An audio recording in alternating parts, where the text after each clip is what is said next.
검은말 우츠의 블로그 브랜딩 4주차 첫 번째 시간입니다. 오늘의 핵심 포인트 3가지입니다. 많은 사람들이 원하는 블로그의 꽃, 상위 노출에 대해 알아보도록 하겠습니다. 또한 상위 노출을 위해서는 어떤 네이버 운영 전략을 가지고 해야 하는지, 구체적인 상위 노출 방법은 무엇이 있는지 함께 알아보도록 하겠습니다.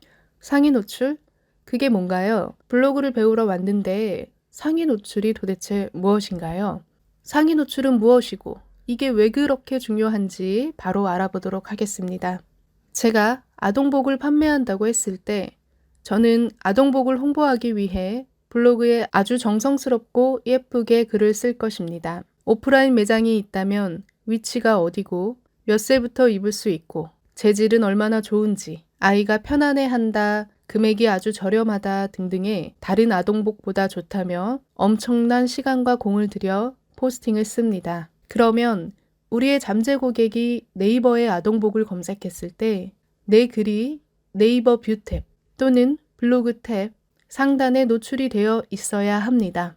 그래야 검색했을 때 내 글을 클릭할 수 있는 기회가 생기고 내 블로그에 방문할 수 있게 됩니다. 그런데 보시다시피 아동복을 홍보하는 사람이 저만 있는 게 아니죠. 엄청나게 많은 사람들이 판매를 하고 있고 모두 저처럼 정성스럽고 예쁘게 블로그를 쓸 것입니다. 만약 제가 쓴 글이 상위에 노출이 되어 있지 않고 몇십 페이지 뒤에 가 있다면 사람들이 제 글을 클릭할 수 있는 기회조차 없어지게 됩니다.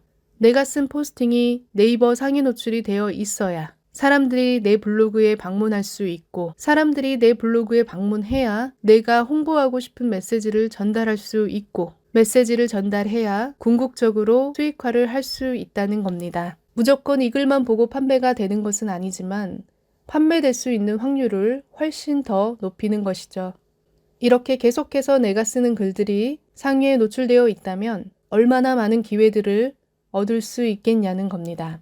그래서 블로그를 공부하는 많은 사람들이 상위 노출 방법에 대해 글을 쓰고 배우는 겁니다. 상위 노출에 영향을 미치는 요소들은 정말 많이 있습니다. 제목, 글자 수, 사진 수, 체류 시간, 공감, 댓글, 키워드 경쟁 정도, 글 작성 빈도, 외부 트래픽, 전문성, 홍보성 포스팅 등 지금 말씀드린 것 외에도 무수히 많습니다. 하지만 모든 걸 다 알고 시작할 수는 없습니다. 지금부터 말씀드리는 것만 잘 숙지하셔도 충분합니다. 상위 노출을 위한 네이버 운영 전략에 대해 말씀드려 보겠습니다. 네이버가 신뢰하고 좋아하는 블로그에는 기준이 있습니다. 예를 들어 오늘 생성된 블로그보단 10년 전에 생성된 블로그를 당연히 더 신뢰하겠죠. 블로그를 얼마나 오랫동안 지속적으로 운영했는지 블로그의 지속성은 매우 중요합니다.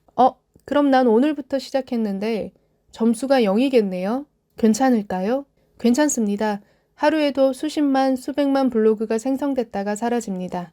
포기하지 않고 지금부터 꾸준히 쓰신다면 전혀 문제될 게 없습니다. 두 번째, 포스팅 수입니다. 게시물이 10개뿐인 블로그보다 100개, 1000개인 블로그를 네이버는 더 신뢰합니다. 얼마나 자주 포스팅하는지, 블로그 활동성도 상위 노출에서 중요한 포인트입니다. 또한 블로그에 얼마나 많은 방문자가 유입되고 있는지, 방문자 수와 공감, 댓글, 스크랩을 나타내는 블로그 인기도도 매우 중요합니다. 이러한 모든 것들의 긍정적인 반응이 내 블로그 품질 지수를 높이게 하는 운영 전략입니다.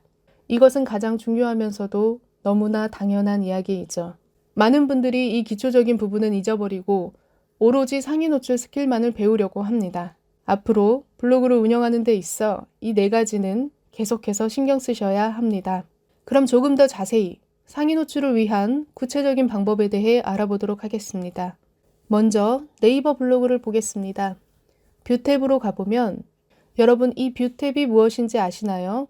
뷰 탭은 네이버 블로그와 네이버 카페가 함께 있는 곳입니다. 예전에는 블로그 따로 카페 따로 있었는데 지금은 모바일과 동일하게 보여주기 위해 네이버가 대대적으로 변경하여 뷰 탭이라고 표현합니다. 네이버에서 상위 노출은 보통 상단에 5개 또는 10개까지 노출된 블로그를 상위 노출 블로그라고 표현합니다. 블로그 탭을 눌러보면 네이버는 기본적으로 관련도 순으로 정렬을 시켜줍니다. 이게 있는지도 모르는 사람들도 있을 텐데 우리가 무언가를 검색하면 그 키워드와 가장 관련이 높다고 판단한 순으로 정렬을 시켜줍니다. 최신 순, 즉 시간 순으로 올린 게 아니라는 겁니다. 만약 최신 순으로 한다면 우리 같은 초보 블로그도 가끔은 운 좋게 상위 노출이 될 수 있겠죠.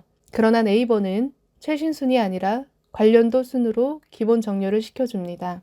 홍대 맛집으로 쳤을 때 여기 나와 있는 1위는 홍대 맛집과 가장 관련이 높은 블로그라고 판단을 한 겁니다.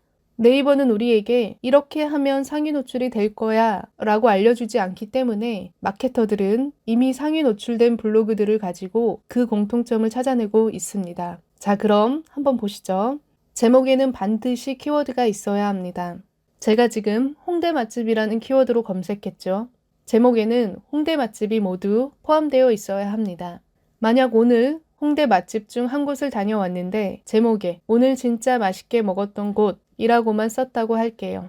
홍대 맛집으로 노출이 될 수 있을까요? 내용에 아무리 홍대 맛집과 관련된 이야기가 잘 써 있다 해도 절대 홍대 맛집이라는 키워드로는 노출이 되지 않습니다.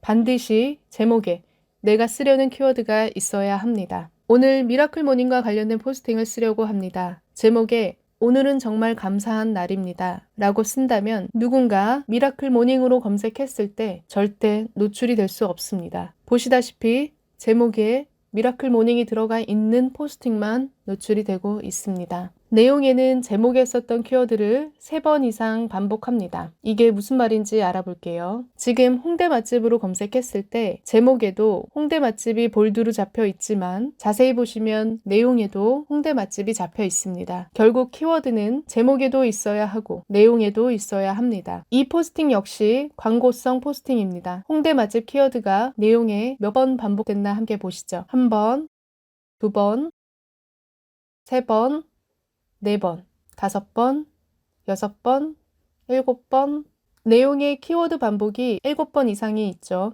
그러나 지금은 오히려 키워드 반복이 너무 많으면 네이버가 광고성 포스팅으로 좋아하지 않습니다. 사실 정답은 없지만 최소 3번 이상의 반복을 추천드립니다. 시작할 때 1번, 중간에 1번, 마무리할 때 1번, 총 3번 정도 키워드 반복을 사용해 주세요.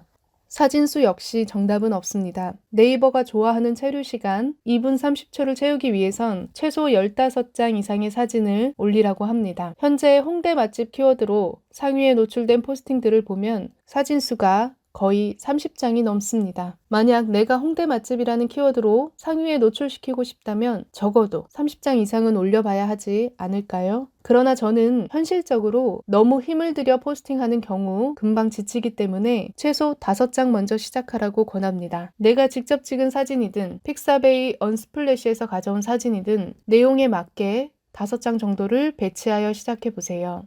사진만 쭉 나열하고 텍스트만 쭉 나열하는 방식이 아닌 사진과 텍스트는 반복되도록 글을 써내려가 주세요. 이왕이면 사진과 텍스트의 내용이 일치하면 훨씬 더 좋습니다. 이제는 네이버가 너무 똑똑해져서 이 사진을 그냥 퍼온 것인지 텍스트와 맞는 내용인지도 확인한다고 합니다. 마지막으로 상위 노출을 위한 포스팅에는 동영상을 꼭 첨부해 주세요. 네이버는 동영상이 포함되어 있으면 가중치를 준다고 했습니다. 내가 찍은 영상이 가장 좋지만 미처 영상이 준비되지 않은 경우 앞강에서 배웠던 RC 프로그램을 이용하여 손쉽게 만들어 보세요. 상위 노출은 체험단 가이드만 봐도 알 수 있습니다. 무료로 상품을 배송해 주거나 서비스를 제공해 주고 포스팅을 써달라고 요청하는 그들이야말로 누구보다 상위 노출이 정말 필요한 사람들입니다. 그들이 보내주는 가이드를 보여드릴게요.